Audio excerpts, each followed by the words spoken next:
Hi, this is Llyn Hunter, Llynhunter, and today we're going to be drawing a Vogon.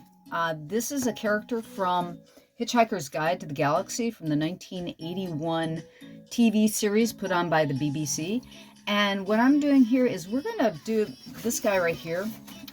He's one of the Vogon construction workers. And I'm going to a convention this weekend. It's Juneteenth. That would be June 19th, 2025. And the convention this weekend is Polycon, and it's their 42nd. And we're doing Hitchhiker's Guide to the Galaxy. We're doing a lot of Hitchhiker's Guide to the Galaxy. And I'm going to basically have a little class on drawing these characters. And I was going to start with a pencil. Maybe I should start with a pencil. And I'll come back in with the... basically, I like 2B. This is a Prismacolor turquoise barrel Chemsealed 02263 375 2B pencil.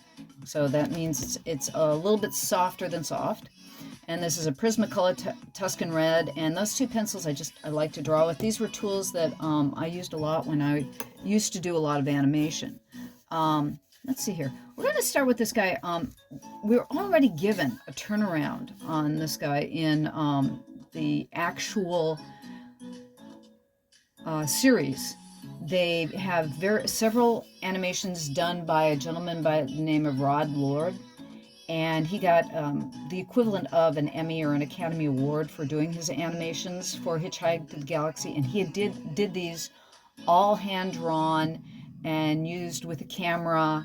And if you have not seen Hitchhiker's Guide to the Galaxy, either the movie or the TV series, you should really get it. And if you want to get the book is really delightful. Douglas Adams, it's a total classic. Very, very funny. And the Vogons are just like the most obnoxious creatures in the galaxy, and their poetry is the third worst in the galaxy. But what we're doing here is I'm taking this, we have, this really, really round head, round body. We've been given all this information and visual cues from what I've done as screenshots from the actual TV series, and I'm going to be altering them a bit. I'm going to make his head a bit bigger. He's going to be more cartoony. Or in this particular drawing I do of a Vogon, I'm going to make him more cartoony. And that's the point of this particular video, is how to take something that's already been done. There's descriptions in the book, so you could read Douglas Adams' Hitchhiker's Guide to the Galaxy, and you can read his descriptions in the book, or you can look at the movie versions that were done by Disney, I believe, did the actual feature. And you can find still the feature. You can get that online. I actually got the Hitchhiker's Guide to the Galaxy on eBay. It's a 3-disc set. It was absolutely wonderful. I hadn't seen it in years. The actual series was done in 1981, and it was just too much fun watching it all over again, both versions, and reading the books again. I mean, like I said, that's why it's classic. So he has like this elephantine nose, and he's got beady little eyes. So we basically want to give him like small eyes here and here. And what you're doing is you're playing with shapes. I mean, I've got kind of a bean shape going here. I got a big belly and legs going here. I think maybe make his feet smaller rather than bigger. Maybe make him great big, big legs and itty-bitty feet is a possibility too. There's all different kinds of ways, but you can tell the character that Warlord drew he's about 5 heads tall. And when you're measuring an animation or you're drawing a character, you measure by the head. You use that as a proportion basis. And he said this head, you figure he's about 5 heads tall. My character here is about 3 heads tall. So has almost dwarf proportions. And I've set up his hands. They've got big, thick hands. And I'm going to give him, actually I should probably give his hands maybe a little bit smaller. Again, when you're playing with caricature and you're doing different kinds of proportions. And I think I'm going to change this. I started giving him an arched belly here. I'm going to give him more of a pear so that his stomach has more weight to it. And you can see he's got overalls. They designed him with overalls. So he's going to have, like, he's green with green overalls. And you can tell I'm doing this really, really fast and real scribbly. And what this is this is my armature. It's like if you have a sculpture, it's kind of, this is my armature to put my clay over the top of. I'm giving general space to where things are. And he's got a very bulbous forehead. The way they've done it here is almost square. And his chin comes down here. And then he's got this real jowly-like thing. So I'm going to do the same thing here. Give him a jowly-like body. And they've got some sort of, I like the fibrous neck thing. I don't know whether this is part of the costume or it's supposed to be part of his head. But what I'm doing is I'm looking at this depiction of him. I'm looking at the costumer's creation of him here. And I'm doing kind of I'm splitting the difference between those two. And he's supposed to have kind of a piggy-like face. And the thing is that the head Vogon's nose is more up. This one's more down. And this one has like a really small mouth. I like his small mouth and lips. That's kind of funny. And he's got jowls, these big jowls. And let's see here. I'm going to put his eyes up here or down here. Yeah. It's like, how much longer do I want to make his nose?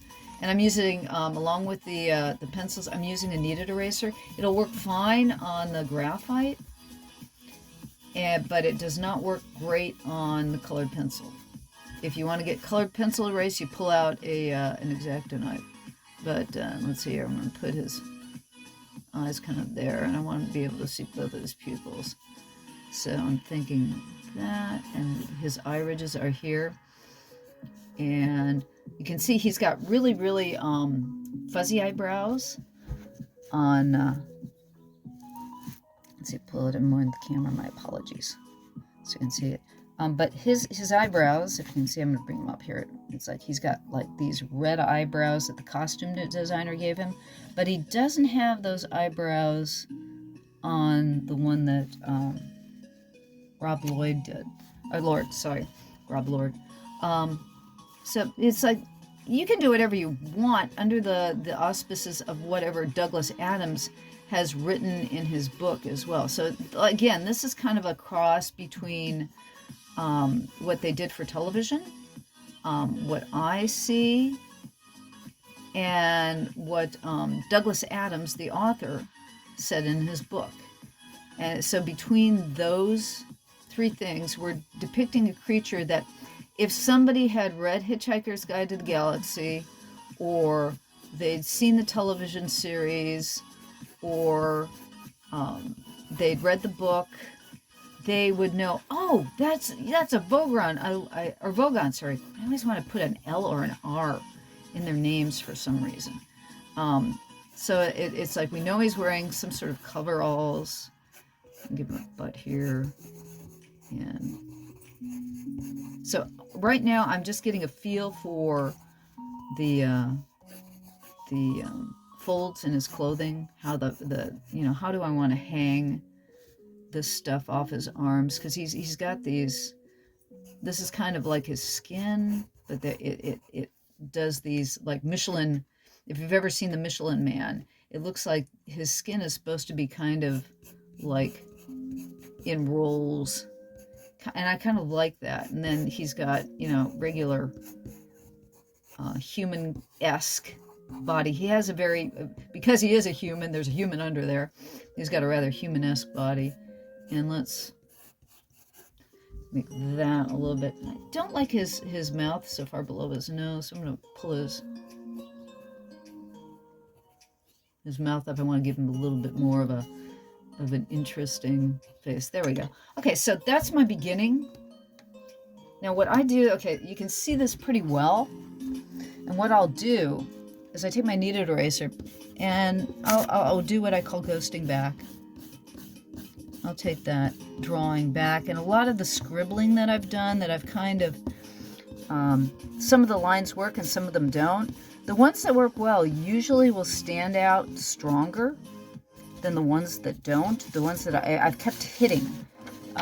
So it's almost like carving sometimes. I feel, actually when I'm drawing, a lot of times it feels more like sculpting to me because I'm feeling the drawing with my eyes and my hand. Now I'm still kind of searching for what I want in the forms of this character. It's like I can see what I've done originally underneath with the pencil, and now I'm working on, okay, I'm here in the nose, and I'm kind of working on the nose more. I throw in that mouth and chin. And he's got beard hairs. It's like on this one over here, he's got like orange beard hairs. So let's do that to him too. Let's give him some of that beard hair. I kind of like that. I'm not sure. It's almost like it's somewhere between a beard, like a hair lip that's not a lip, and mustachios. I'm not sure what that's called.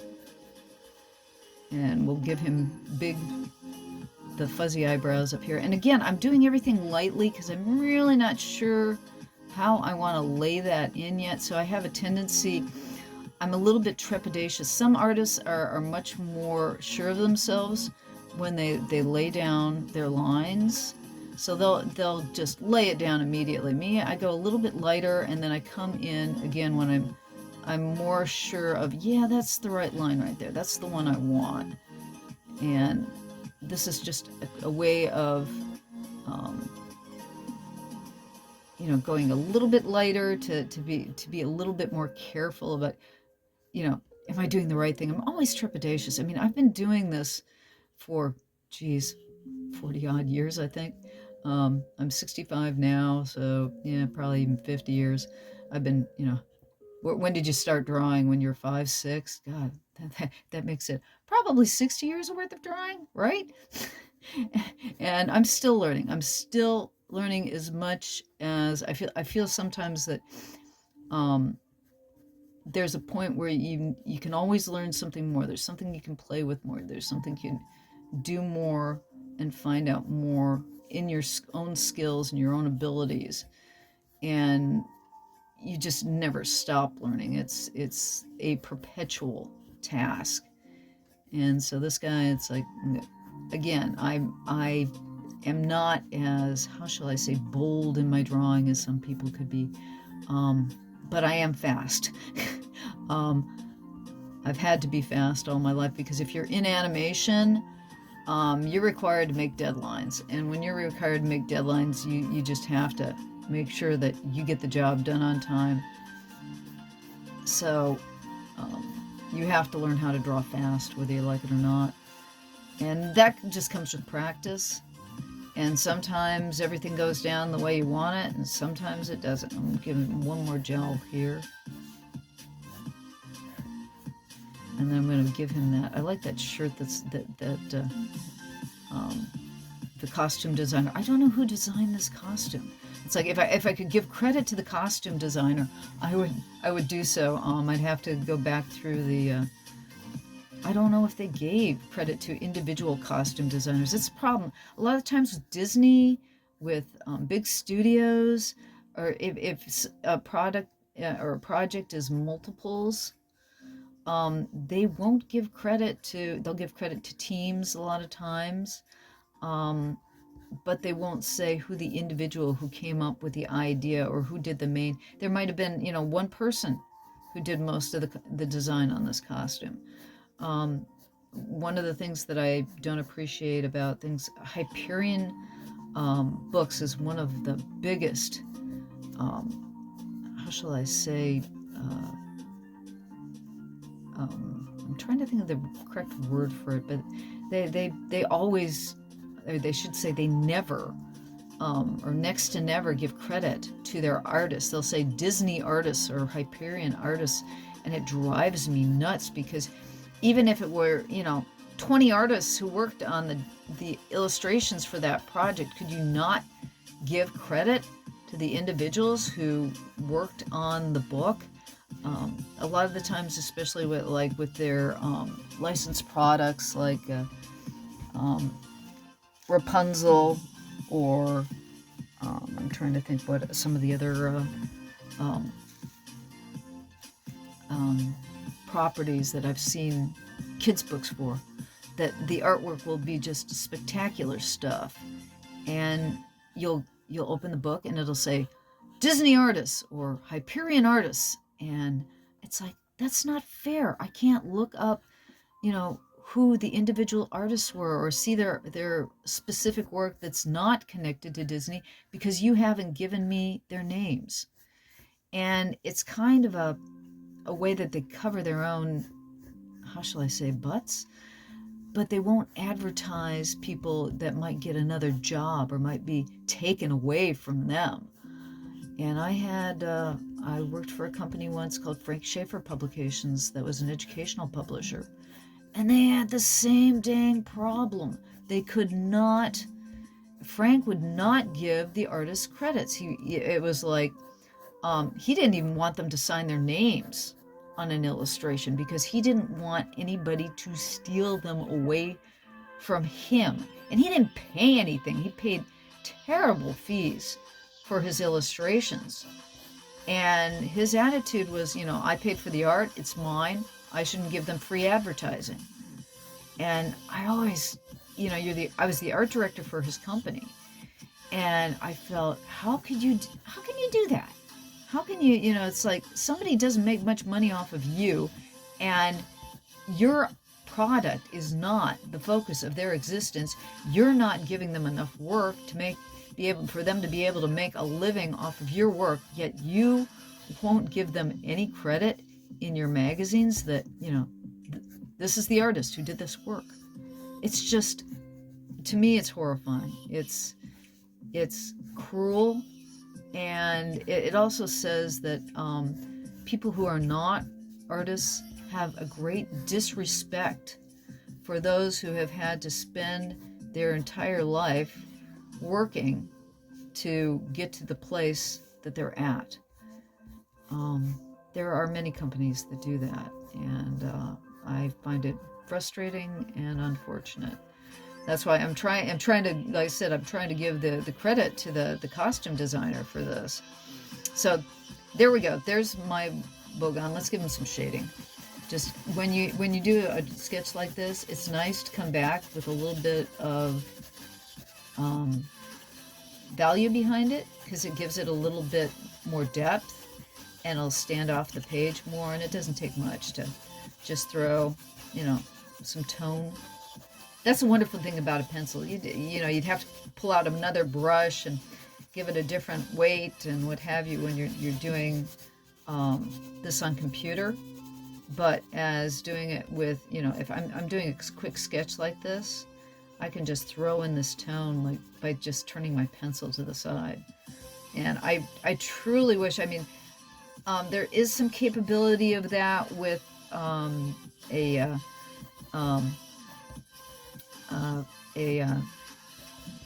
iPad Pro.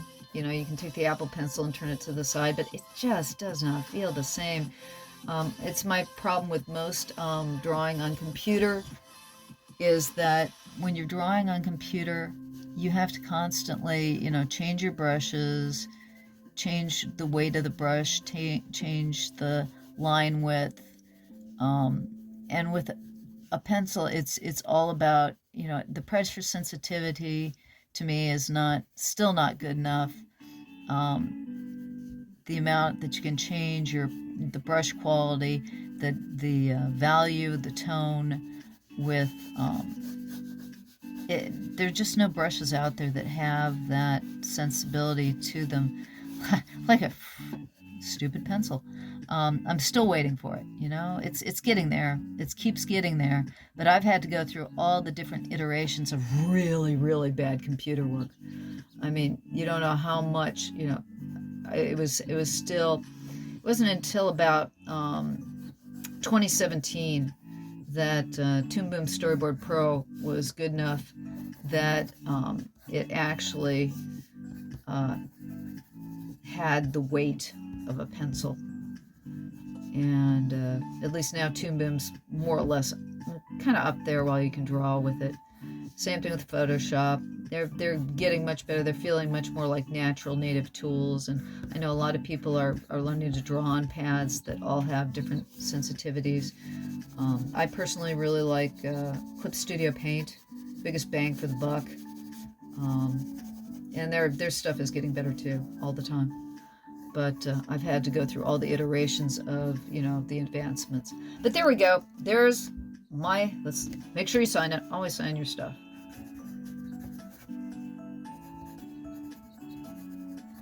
And let's see, 061925.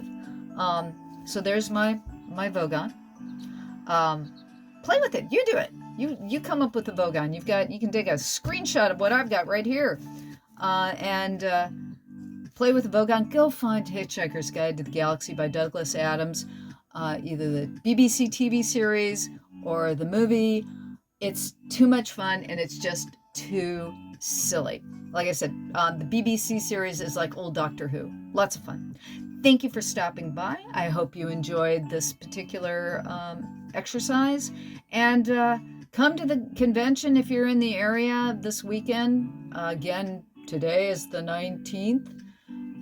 The convention is the 20th and 21st. It's called Polycon 42. You can find information about it on the web.